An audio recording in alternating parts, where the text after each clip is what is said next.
Next question. Right now, are you guys buying or selling? Buying. Buying. PJ's buying. Why are you buying? I'm buying because I buy good deals, right? Like to me, I look at real estate as simply as assets, just like I look at a stock in the exact same way. So I don't foresee a market. If something's trading at $200 a share, I don't think it's going to drop tomorrow to $0 a share unless there's an extreme event. I don't think the housing market is going to step down from the prices that things are at, in extreme velocity. I think it's going to happen in percentage points month over month. If I've got a deal I'm buying today, right? So if I'm picking up a property for $230,000, I'm planning to wholesale list it for 200 or 300,000. Well, I'm not even doing any work to the thing. Let's just be honest, right? So even if the market starts to step down, I purchased at 230, I've got to sell off at 280. I mean, I'm taking that deal every single day of the week. So I'm being aggressive in my purchasing right now still, but I'm keeping my runway to a limit of 90 days. I'm not buying anything over median and average home price for my markets. And I'm kind of sticking to my guns on what I like to purchase. But yeah, I'm definitely buying right now. Brewer? Buying. What's your criteria for buying? It's a deal. It's the same thing it's been for the last 17 years. Like I think literally what CJ just talked about is just generally good practices, right? When you're looking at a deal and whether or not it makes sense, can I get out of it in 90 days? And is there enough profit in the deal that if it sells for less than what I'm projecting it sells for, if my rehab goes over, if that's what I'm doing, are you allocating a contingency plan? Have you adjusted if you your haven't ARV? been doing that, you should what? Have you adjusted your ARV or not ARV, your maximum allowable offer? So, yes. So we utilize the market conditions with sellers, but I'm not necessarily seeing it in Pennsylvania right now on the resale end. I went from getting 15 offers to 3. Mm-hmm. I can still work with 3 offers. I'm still going to get list price. I might not get 25 grand over, but I never counted on that to begin with. If you've been counting on 25 grand over, that's a dangerous place to be. And you do need to modify your ARV. I have not. Yeah. A lot of people that are looking really good are the ones that were betting on the come, right? Like this is the craps table, right? Like they're betting on the come. Pause. Yeah. So RJ, what about you? Bad choice of words there, Trang. The question is, this is a family show. This is a family show, RJ. And you said it twice. Like it's not like you should have known the first time. Let's move on. Jesus. The question is buy or sell. Well, that's a misleading question because I've already sold. I already felt like we were at the top of the market. So everything that I wasn't planning on holding forever, I've sold. So every rental property that we had maximum appreciation on, we've already gotten rid of. We're actually closing on our last quadplex that we're getting rid of. And as far as buying, the only thing that I'm going to be buying is going to be something that I'm going to wholesale. I don't plan on taking anything down right now due to the uncertainty of where we are. So I kind of completely disagree with Chris and Eric because how do you know if it's a deal? Because both of their simple answer was, well, yeah, I'll buy it if it's a deal. You don't know if it's a deal because you don't know what's going to be happening in the market moving forward in the next 60 or 90 days. Right now, we have properties that on our retail side of things that we've listed in the $300,000 price point here in Dallas-Fort Worth, which as of 10 days ago, there would have been 100 showings and 20 offers. We've had 1 showing.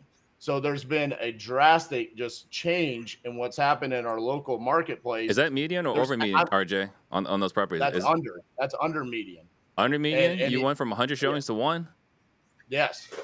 And here's my thing, and it's in a nice part of Fort Worth as well. Here's my thing is that I don't fool myself to think that I'm smart enough to predict what's going to happen here moving forward. So if I'm running a high volume wholesale machine, why do I need to take anything down in the meantime if I just pause purchasing for the next 90 to 120 days? Are you pausing? Are you pausing your purchases as a wholesaler, or are you pausing or pausing it?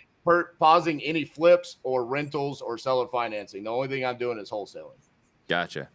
Yeah. So I can say for myself, I'm not excited about taking anything down. We still will, but it has to be a really good price, right? Like we just But then what's a really good price? I think that's RJ's point. What's a really good price?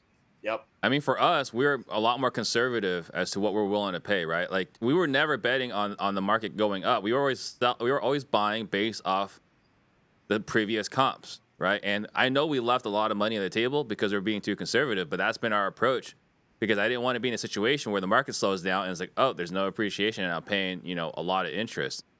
So we're adjusting our buy box by, 2, 3, 5%, not or our purchase amount, not significant because I don't know, I'm crazy, but I don't see the market going down. I see the market slowing down. I see the number of buyers jumping out there slowing down, but I don't see the prices going down. I think we still have a situation where prices, the end buyer prices, right, not the flipper prices, right, the flipper prices and the buy and hold guys, that price is going down, right, because they're betting or they're being nervous. But for me, I think going on the MLS, I don't see prices going down 3 to 6, 9 months from now. But here's my question: what if it does, though? Where does that leave you? And that's where I always struggle with this. Is I'm putting myself at risk to assume that assumption you just made is correct. And I don't want to live in that reality. But look, that's my point though, right, RJ? Like you're playing out transactional timelines. So at the end of the day, what we're really having a conversation about is investment strategy. All right. So am I trying to do BRRRR right now? Absolutely not. That doesn't make any sense. If the interest rate's going to run me 6.25 or 6.5 right now, that doesn't have any appeal whatsoever, right? But on a wholesale opportunity, if I can be out in 45 to 90 days, I still like that a lot right now. I'm not scared to do that type of deal right now. Because I'm going into something that's not going to require any type of construction. It's not going to require, any sort of heavy lifting, really. I'm really just working margin within the market. You're cherry picking. I'm cherry picking, right? And so I think those opportunities are there. Real quickly, you guys made a point about hedge funds earlier. I think it was RJ. I've been saying this to a lot of people recently. A lot of people bank their entire business on hedge funds. A lot of people are restricted to who they can have conversations with about the market right now because they had the perspective of how hedge funds have looked at it. I think if you talk to everyday buyers that have been buying heavily, they do this for a living. People like me and Eric, not RJ and Steve, we're buying right now. We're looking to pick properties up. We're looking to make strong purchase decisions right now as a business. This is how we feed our families. This is what we do. I don't think people are going to pick up, and I'm not going back to T-Mobile tomorrow, right? I could tell you. So it's just about spots. My approach right now with everything we have, we are no longer trying to maximize profit. We're trying to get in, get out. We close on it. What's the bare minimum we got to do to get back on the market? Not trying to squeeze out that extra 10, 15K.